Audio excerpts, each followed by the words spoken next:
Hey guys, it's me, TheTacticalBrit, and today I thought I'd come and talk to you guys about Planetside 2. Now this recently launched on PlayStation 4 and I was one of the lucky people who had a long testing period of Planetside whilst it was in beta, and also finally get to see it now as it hits final release. Now it's been having its server problems here and there, but the game is finally live, up and running, so lots of people are going to be able to finally download and play this game. Now from somebody who's put in quite a good amount of hours already and somebody who's played all the beta, today I thought I would give you guys my overall impressions of what Planetside 2 is like, how I feel it handles, how I think it will do on PlayStation 4 as a whole, and also give you guys just kind of a broad view because I have played this game on PC and PS4 now, so it's good to see sort of like an oversight of the entire game and franchise as a whole. So first and foremost, I think I'll give you guys just sort of a quick overview of what Planetside 2 is for those of you who don't know. Now, Planetside is a free-to-play FPS game, which is available on both PC and PS4, and essentially it's an FPS with kind of a twist. Now, rather than being your conventional, here's a mode, you're going to die, you're going to respawn, you're going to get kills, complete the objective, job done, round finished, you've got your XP, is an ongoing war. This war never ends and runs across multiple different continents of various shapes and sizes, and essentially it's your job to pick a faction, fight for that faction, and gain the most control that you can in Planetside. This thing is practically forever going, and whilst you continue in the war progression, you will gain XP, level up, shoot lots of people, and just hopefully in general have a good time. So it's a bit of like a MMO FPS, so to speak. Now Planetside 2 kind of appeals to lots of people because it has this kind of all-out war, masses of things going on at the same time feel to it. It is literally all-out war. There can be hundreds upon hundreds of players in one area at the same time, and thousands of people on a single server. So it is literally the biggest multiplayer game out there. It's beyond Battlefield, it's beyond any huge multiplayer game that you've played before. You probably haven't experienced warfare in a video game at this scale until you've played Planetside.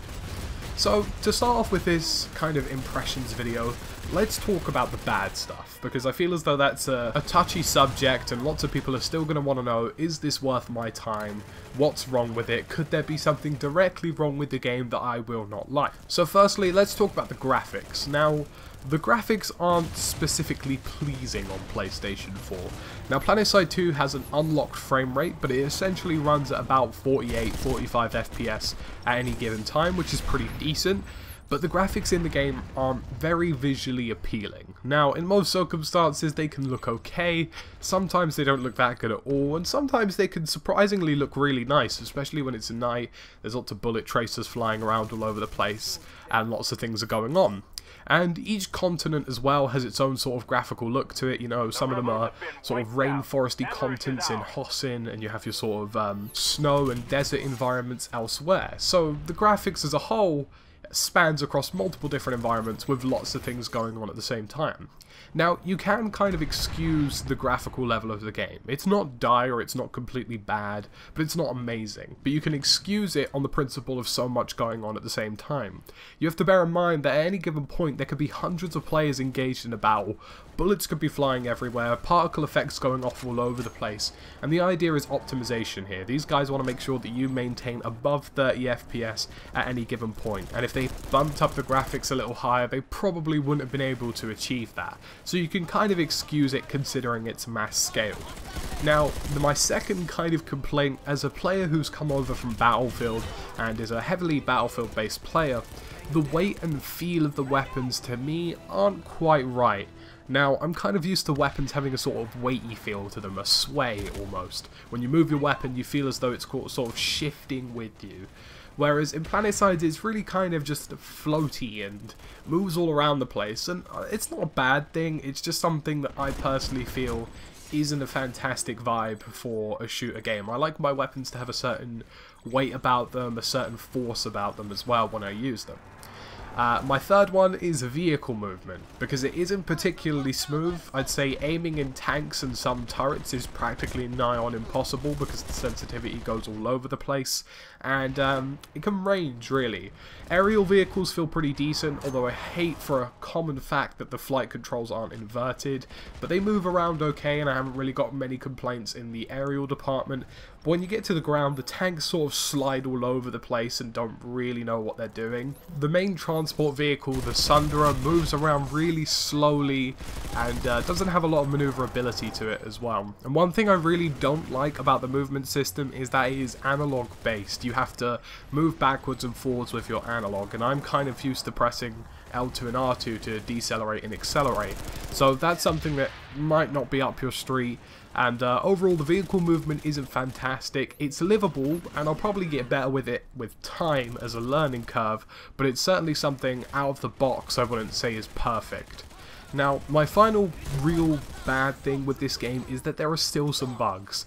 Now, this thing has been delayed for a very long time, and yes, I get that when you launch a game, bugs will surface, but it's been under beta for God knows how long now. It's been delayed for many years, and there's still some pretty eye-opening problems. Like, I was aiming down sights at a dude the other day, and he literally just disappeared, and it happens quite a few times in the game. They will warp and teleport into like different places, and I think that bugs are okay. They're not bad, they're not widespread, it's definitely not a daunting problem, but the fact that the minor ones here and there still exist kind of bothers me considering the delay that this game had. I should also mention that the black box that you're seeing around the gameplay is not a fault of my own or any kind of problem on my end. The game actually is default that way. There is a weird black border on the outside of the screen, which I sincerely don't know why it's there.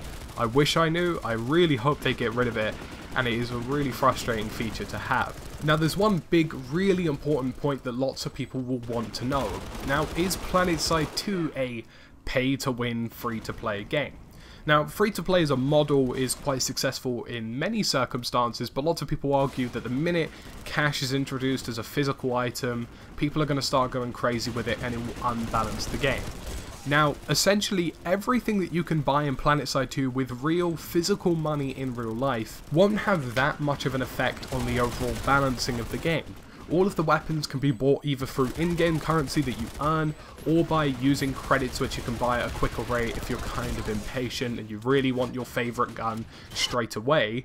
But at the same token, most of the things that you buy beyond in terms of real world cash is mostly aesthetic things like masks and camos, and to be honest with you, if you're the kind of player who's just casual and doesn't really mind, it won't affect you that much. Honestly, some of the best weapons that you can get in the game are your starter weapons, so getting 1,000 credits to the next gun, which honestly doesn't take that long if you're a decent player, isn't that much of a problem. And the good thing about the free-to-play model is that if you really do love the game, and you really want a specific weapon or camo, then you can invest of it if you want. You can invest as much money as you like, you don't have to pay the full AAA mile, you don't even have to pay an indie game price if you don't want to. It's down to you, it's down to how much the developers make you enjoy the game as a whole, which is something I appreciate. So essentially, the pay-to-win model doesn't really exist in Planetside, and it's pretty decently balanced. So, final thing now, let's talk about the good stuff in Planetside 2, reasons that you should play this game, and reasons you should download it and give it some of your time. Now, if you're like me and you enjoy getting into a squad with friends and just having a good time grinding away at some XP and killing lots of people in a group together, then Planetside is right up your alley. If you are any kind of tactically coordinated or even slightly coordinated squad, you can wreak havoc on this game. So for example, if I was with one guy and maybe a couple of other friends as well, we could get into a transport vehicle, which is aerial with gunners on the side of it, and just completely decimate the map if we wanted to. It's possible to do if you're a coordinated team. In fact, coordinated teams is what Planetside kind of prides itself on, and those who are more coordinated are likely to do better in engagements. So essentially, it is a team play based game, which I really like. Now, if you don't really have anybody to play Planetside 2 with, fear not, because as a solo player you can actually do a lot as well. There is actually positional VoIP, squad VoIP, and overall general voice chat to allow you to interact with players who are around you and in your squad to make the game a bit more of a team play dynamic. I remember when I was playing by myself at about 2 o'clock in the morning, I was saying to a couple of people around me, okay, we need to go attack Alpha, and it was quite a good conversation. Eventually lots of people just joined in and said, alright, we're going to go A, we're going to go do this, we're going to go attack B, we're going to destroy this tank, and it was a really friendly and enjoyable environment to play in.